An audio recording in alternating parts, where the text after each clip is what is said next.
আচ্ছা, চলুন সরাসরি মূল বিষয়ে ঢুকে পড়ি। আজকের এই আলোচনায় আমরা বিজ্ঞান চিন্তার দারুণ একটা প্রবন্ধের সূত্র ধরে মানুষের খুব পরিচিত একটা ব্যাপার খতিয়ে দেখব। আর সেটা হলো, আমরা আসলে কেন ভুলে যাই? আমাদের এই যে মস্তিষ্ক, সেটা ঠিক কিভাবে কাজ করে, আর কেনই বা একদম চেনা জিনিসগুলো হুট করে মাথা থেকে উধাও হয়ে যায়। এই বিষয়টা নিয়ে আমাদের সবার ভেতরেই কিন্তু একটা কৌতূহল কাজ করে, তাই না?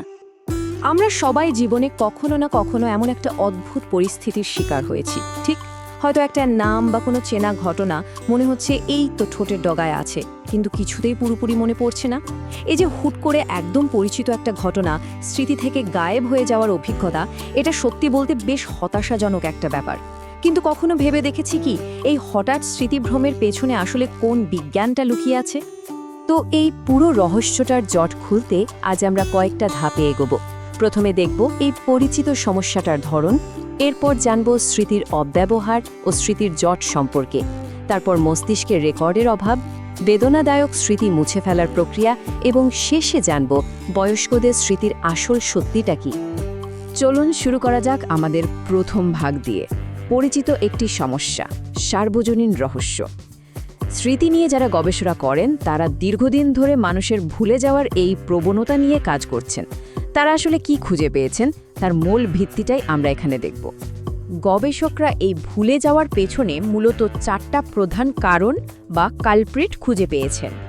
পুরো ব্যাপারটাকে আমরা একটা বিশাল ফাইলিং ক্যাবিনেটের সাথে তুলনা করতে পারি।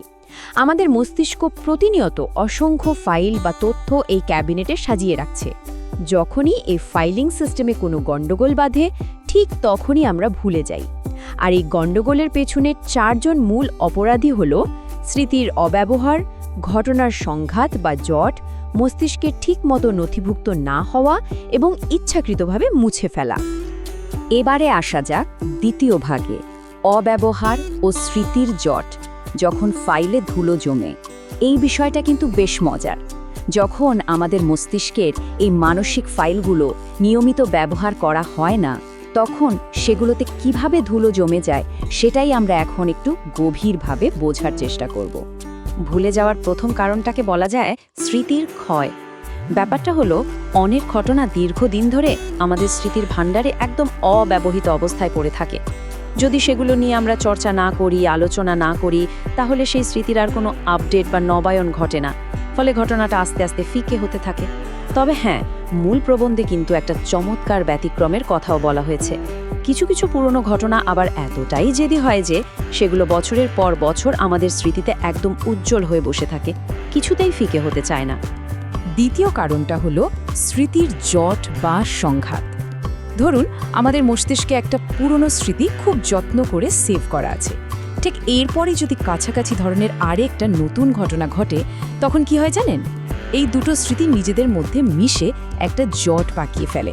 পুরনো স্মৃতির প্রভাবে নতুন ঘটনাটা আর আলাদা করে মস্তিষ্কে জায়গা করতে পারে না। সহজ কথায়, দুটো ভিন্ন ফাইলের ডেটা যখন মিলেমিশে একাকার হয়ে যায়, মস্তিষ্ক তখন কনফিউজড হয়ে যায় এবং সঠিক তথ্যটা আর মনে করতে পারে না। তো জট পাকানো ফাইলের কথা তো জানলাম। এবার আমরা যাব তৃতীয় ভাগে, মস্তিষ্কের রেকর্ডের অভাব, আনফাইলড ডকুমেন্টস বা নথিভুক্ত না হওয়া তথ্য। মানে যে ফাইলগুলো আসলে কখনোই আমাদের মস্তিষ্কের ফাইলিং ক্যাবিনেটে ঢুকতেই পারেনি। এখানে সবচেয়ে গুরুত্বপূর্ণ পয়েন্টটা হলো, যা আমরা কখনোই সেভ করিনি সেটা তো আর ওপেন বা উদ্ধার করা সম্ভব না, তাই না? অনেক সময় এমন অনেক ঘটনা ঘটে যা কোনো বিশেষ কারণে আমাদের স্মৃতিতে এনকোড বা নথিভুক্তই হতে পারে না। মস্তিষ্কের এই যান্ত্রিক ব্যর্থতার কারণে সেই ঘটনাগুলো মন থেকে পুরোপুরি মুছে যায়, কারণ স্মৃতিতে তো তাদের কোনো অস্তিত্বই তৈরি হয়নি। সোজা হিসাব, ফাইলই যদি ক্রিয়েট না হয়, তাহলে সেটা খুঁজে পাওয়ার তো কোনো প্রশ্নই ওঠে না। এরপর আসছি আমাদের চতুর্থ ভাগে, বেদনাদায়ক স্মৃতি মুছে ফেলা, মনের আত্মরক্ষা। ভুলে যাওয়ার এই কারণটা কিন্তু একদম ভিন্ন মাত্রার। এবার আমরা মস্তিষ্কের একটা অসাধারণ ডিফেন্স মেকানিজম বা প্রতিরক্ষামূলক প্রক্রিয়ার দিকে নজর দেব। এটা মানুষের আবেগের একটা বিরাট প্যারাডক্স বা স্ববিরোধিতা। সাধারণত আমরা কেউই আমাদের বেদনাদায়ক বা কষ্টের স্মৃতিগুলো মনে রাখতে চাই না। আমাদের মস্তিষ্ক তখন এই দুঃখজনক ফাইলগুলোকে ডিলিট করে ফেলার চেষ্টা করে, যাতে আমাদের মানসিক শান্তিটা বজায় থাকে। কিন্তু প্রবন্ধটি আমাদের একটা নির্মম সত্যি মনে করিয়ে দেয়, কিছু কিছু তীব্র ট্রমা বা দুঃখজনক স্মৃতি এতটাই গভীর হয় যে সেগুলো আমাদের মনে চিরস্থায়ীভাবে গেঁথে যায়। মস্তিষ্ক তার সর্বোচ্চ চেষ্টা করেও এই ফাইলগুলোকে কিছুতেই মুছে ফেলতে পারে না। দেখতে দেখতে আমরা চলে এলাম আমাদের আলোচনার একেবারে শেষ ধাপে, অর্থাৎ পঞ্চম ভাগে, বয়স্কদের স্মৃতির আসল সত্যি, একটি পূর্ণ হার্ড ড্রাইভ। বয়স বাড়ার সাথে সাথে স্মৃতিশক্তি কমে যাওয়া নিয়ে সমাজে যে একটা বিশাল ভুল ধারণা আছে, আমরা এখন বিজ্ঞানের আলোকে সেটাই ভাঙতে চলেছি। আর এই বিষয়টা দারুণভাবে একটা চরম সত্যি তুলে ধরে।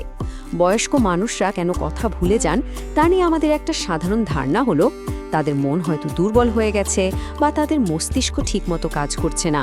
কিন্তু ওই যে বললাম, আসল ঘটনাটা সম্পূর্ণ ভিন্ন। বিজ্ঞান চিন্তার এই প্রবন্ধে দেখানো হয়েছে তাদের মস্তিষ্ক আসলে কোনো দুর্বল হার্ড ড্রাইভ নয়, বরং এটি দশকের পর দশক ধরে জমিয়ে রাখা অসংখ্য অমূল্য স্মৃতির ভারে কানায় কানায় পূর্ণ একটা হার্ড ড্রাইভ। আর এই পুরনো স্মৃতিগুলো তো চাইলেই ডিলিট করা যায় না, তাই নতুন ঘটনাগুলো এই ফুল মেমোরিতে জায়গা করে নিতে রীতিমতো হিমশিম খায়। তাহলে ভুলে যাওয়া কি সত্যিই একটা বাগ বা ত্রুটি, নাকি এটা একটা সুস্থ পরিপূর্ণ জীবনের অত্যন্ত স্বাভাবিক এবং প্রয়োজনীয় একটা বৈশিষ্ট্য? এই প্রশ্নটা দিয়েই আমরা আজকের আলোচনা শেষ করব। বয়স বাড়ার সাথে সাথে স্মৃতির এই যে লড়াই, এটা আসলে মস্তিষ্কের কোনো রোগ নয়, বরং এটি প্রমাণ করে যে মানুষটি কতটা সমৃদ্ধ আর অভিজ্ঞতায় ভরপুর একটা জীবন পার করেছেন। স্মৃতিতে এত এত জায়গা জুড়ে আছে জীবনের গল্প, সেখানে নতুন কিছু ঢোকাতে গেলে একটু তো ঝামেলা হবেই। তাই ভুলে যাওয়া মানেই খারাপ কিছু নয়, হয়তো